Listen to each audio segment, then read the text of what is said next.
yung pagkilos at galaw ng Diyos. Maraming salamat sa Diyos na buhay dahil patuloy ko ang pangako niya. Amen? Ito na po ang pangako niya. Samahan niyo po ako sa pahayag. Chapter 3, verse 7 hanggang 11.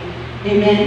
Sabi ko dito, isulat mo sa anghel ang iglesia sa Philadelphia. Amen?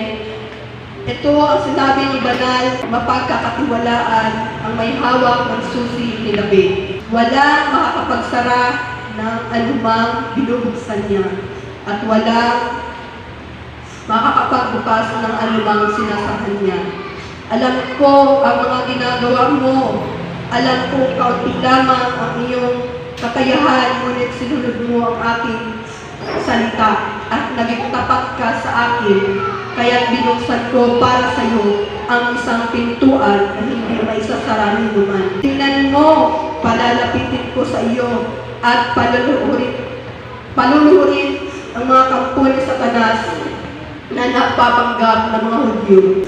Ngunit hindi naman at sa halip ay nagsisinungaling. Malalaman nilang minamahal kita sapagkat tinupad mo ang aking utos na magtiis.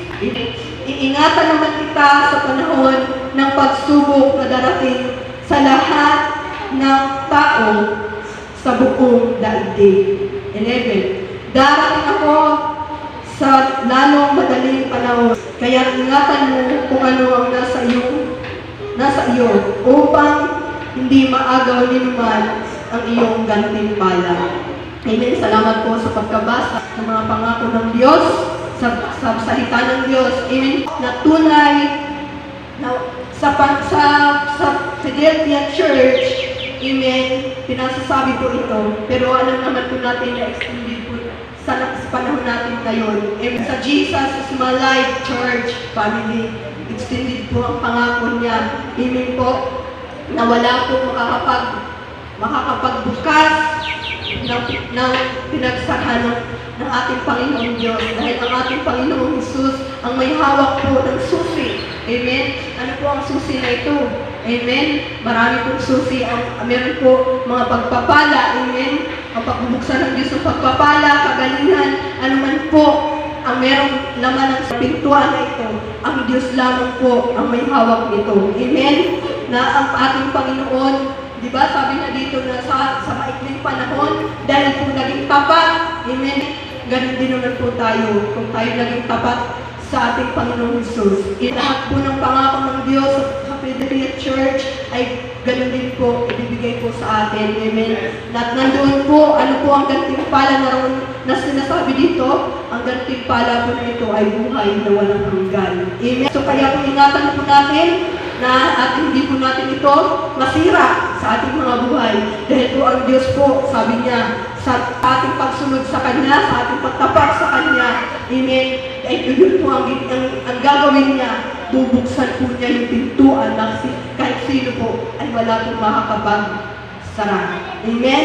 Purihin po ang Diyos na buhay dahil po napakabuti po ng Diyos sa mga tao, sa ating lahat na sumusunod ng tapat sa Kanya. Dahil po sa panahon ng pagsubok, sabi po niya, di ba? Sa panahon ng pagsubok, tayo po'y Kanyang iingatan. Amen? Wala po ngayon, walang mga pagsubok na di pinagdadaraanan. Lahat po tayo ay meron po tayong pinagdadaanan. Pero dahil po meron tayong Diyos na makapangyarihan sa lahat at mabuting Diyos, amen? Purihin po ang Diyos na buhay sa ating mga buhay, na tunay po na nararamdaman po natin na pag tayo po sumusunod sa ating Diyos, sa paglilingkod sa Panginoon, ay naroon po ang mga pagpapala, himala ng Diyos na hindi po natin kayang gawin. Amen? Nagugulat naman po siguro tayo na kahit po minsan wala na po tayo, pero may darating po pagpapala. Dahil po mayroong Diyos na nagpapadala niyan. Hindi po yan dahil sa ating lakas, hindi po yan dahil sa ating karunungan. Totoo po na mayroong Diyos na mabuti, nagbibigay, hindi nagpapabaya sa ating buhay. Amen po? Purihin natin ang Diyos. Manapakan natin ng Diyos na buhay sa ating mga buhay. Amen? Dito ko po talaga na-experience. Amen? Dahil sabi ko nga po, lagi ko po sinasabi sa inyo, noong mga panahon na wala pa po kami sa Panginoon, kung ano po ang buhay namin dito, ay ganun din po ang buhay namin sa Mindanao. Kaya po yung asawa ko, sabi ko nga nadala siguro sa sali pag-uwi dito. Kasi noon, nung wala pa po kami sa Panginoon, sabi ko nga kanina kahit pagsain namin, bawat oras na pagkain, hinahanap ko namin talaga yung aming pagsain. Pero ngayon po nakikita ko po ang patilos at galaw ng Diyos. Amen. Sabi ko ito po pangako ng Diyos na hindi lamang po sa akin. Bagamat po ang aking pamilya ay hindi po sila talaga sunod-sunod sa kung ano po ang meron akong pananampalataya. Amen. Dahil iba-iba na po kami ng pananampalataya. Amen. Pero alam na po nila kung ano po ako. Amen. Na hindi na po ako katulad ng dati na nakikiayon sa mundo. 2 weeks na po ako sa Mindanao pero minsan hindi po ako nakapamasyal. Doon lang po sa malapit. Amen. Hindi po ako lumalabas ng bahay. Dahil po, alam ko po, ang kahinatnan, marami po tayong mga kaibigan. At pagamat meron silang Diyos, iba po ang ating buhay. Amen. Sabi ko, iba na kasi ako. Hindi naman po sa nagmamayabang nagmamataas ako, pero sabi ko po, ibubukod ko po ang sarili ko dahil ayoko po mag-account sa Lord. Na lagi ko sinasabi na, lagi ko iniisip ko sinasabi ng ating pastor. Amen. Na lagi po natin ingatan ang ating buhay. Amen. Kung meron nga po mag-aaya sa atin, uminom tayo. Sabi ko, purihin. Sabi ko, matagal na panahon na ako hindi umiinom, sabi ko. At pagka tinikman ko yan, baka yung bike yung kakamatay ko.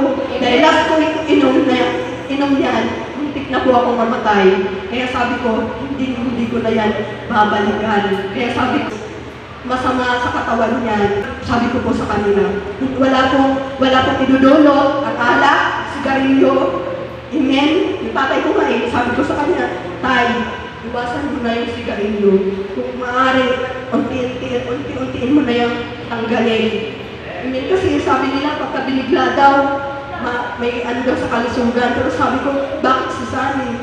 Naalis naman niya yan. Sabi ko, kung pwede, unti-untiin nyo na po yan.